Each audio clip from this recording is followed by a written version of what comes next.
Bonjour Michel Benarous. Bonjour. Est-ce que vous êtes surpris par la relance de ce débat sur les noms de rues à Dakar dans le sillage du décès de George Floyd aux États-Unis? Pas vraiment, dans la mesure où c'est un débat qui ressurgit régulièrement dans la presse sénégalaise ou dans les médias sociaux. Ce qui est remarquable, par contre, c'est justement le contexte et le télescopage de logiques assez différentes aux États-Unis, au Sénégal, en France ou ailleurs. Vous le disiez, ce débat n'est pas nouveau. En quoi les noms des rues, cette toponymie coloniale est-elle symbolique? Les noms eux-mêmes, évidemment, il y a un tas de noms coloniaux qui vont glorifier des administrateurs, des généraux, des militaires, tout ce qu'on veut. Mais l'ensemble de ces noms remplit lui-même une fonction de prise de possession de Dakar. Ils sont concentrés dans une zone qui s'appelle le Plateau, qui reçoit une petite population française, colonisatrice.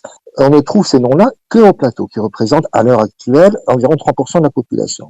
La Médina, qui a été créée dans le sillage de l'épidémie de peste de 1914, reçoit des numéros. Donc les noms vont distinguer la ville coloniale de cette Médina qui, elle, est forcément mise à part dans la ville puisqu'elle n'est pas nommée. Et si on sort ensuite du plateau de la Médina et qu'on va vers la ville actuelle, la plupart des rues ne sont pas nommées du tout. L'objectif visé, c'est évidemment de faire œuvre idéologique. On va glorifier la France, on va glorifier ses serviteurs, mais rien n'indique que cette visée idéologique fonctionne. Avant les noms de rue de Dakar, il y avait des villages qui ont été détruits, des villages lébous, qui ont conservé leurs noms, et les noms eux-mêmes se sont répartis dans la ville. Et on va retrouver ces noms-là, Soumbédioune, Kai, Tan, à d'autres endroits de la ville. Et ce sont ces noms-là que les populations continuent à utiliser. Elles n'utilisent pas les noms de rues coloniaux. Alors à Dakar, certaines rues ont déjà changé de nom depuis l'indépendance. Comment est-ce que cela a évolué?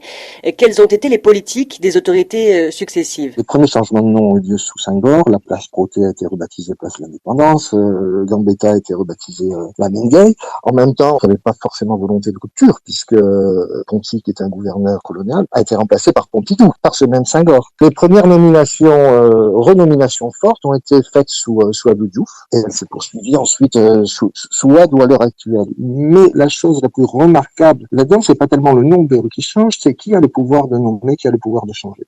Sous Senghor, tout se passait par décret présidentiel. Avec Diouf et avec Wade, on a une décentralisation qui commence, et ce pouvoir de nommer ou de renommer est désormais dévolu aux communes. Et à l'heure actuelle, ce qu'on voit, c'est qu'il y a une revendication, je ne sais pas si on peut dire populaire, parce qu'il faudrait pouvoir voir dans quelle mesure elle est véritablement populaire, mais il y a une revendication par le bas de pouvoir aussi intervenir dans cette question des noms de lieux. Il y a une figure qui cristallise particulièrement, c'est celle de Faidherbe, ancien gouverneur de Saint-Louis.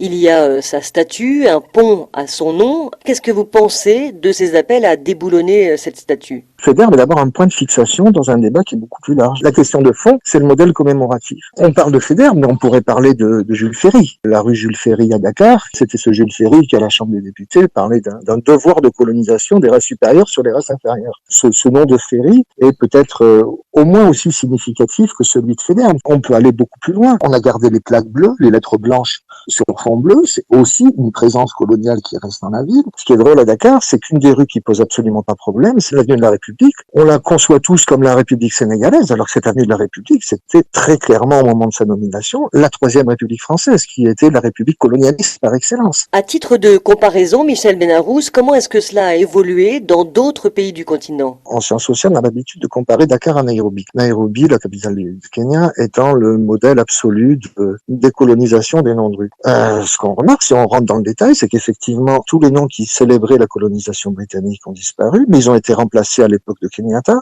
par des noms qui célébraient son propre parti politique, ses propres amis politiques, et qui négligeaient totalement d'autres courants de la société kenyane. Dans un contexte différent, en Algérie, la plupart des noms de rues ont été remplacés dans un arabe très pur qui permettait aussi de passer sous silence la composante berbère de la population. Et ce qu'on remarque à l'heure actuelle, c'est que les jeunes générations sont celles qui utilisent le moins les noms officiels. Donc il ne suffit pas de changer les noms si on reprend la même logique pour régler les problèmes. À côté de ça, au Maroc, on va trouver des plaques qui donnent les anciens noms et des plaques juste en dessous ou juste au-dessus qui donnent les nouveaux noms et qui coexistent sans que pratiquement personne les utilise d'ailleurs. À Dakar, quand je vais chez moi, je ne vais pas donner le numéro de la rue que personne ne connaît. Je le sais même pas. C'est AAB quelque chose. Si je dis à un chauffeur de taxi de me donner là-bas, il comprendra pas. Je lui dis amène-moi à Amitié 2, c'est un nom de quartier. Et ça, c'est un point de repère qui est utilisé. Mais ces noms de rue, curieusement, polarisent un débat fort alors qu'ils sont relativement peu utilisés. Il y a ceux qui veulent déboulonner, il y a ceux qui veulent remplacer, il y a ceux qui veulent expliquer. Mais tout ça revient au fond à se poser la question, à quoi veut-on que servent les noms de rue? À quoi veut-on que servent les statuts? Merci Michel Benarous.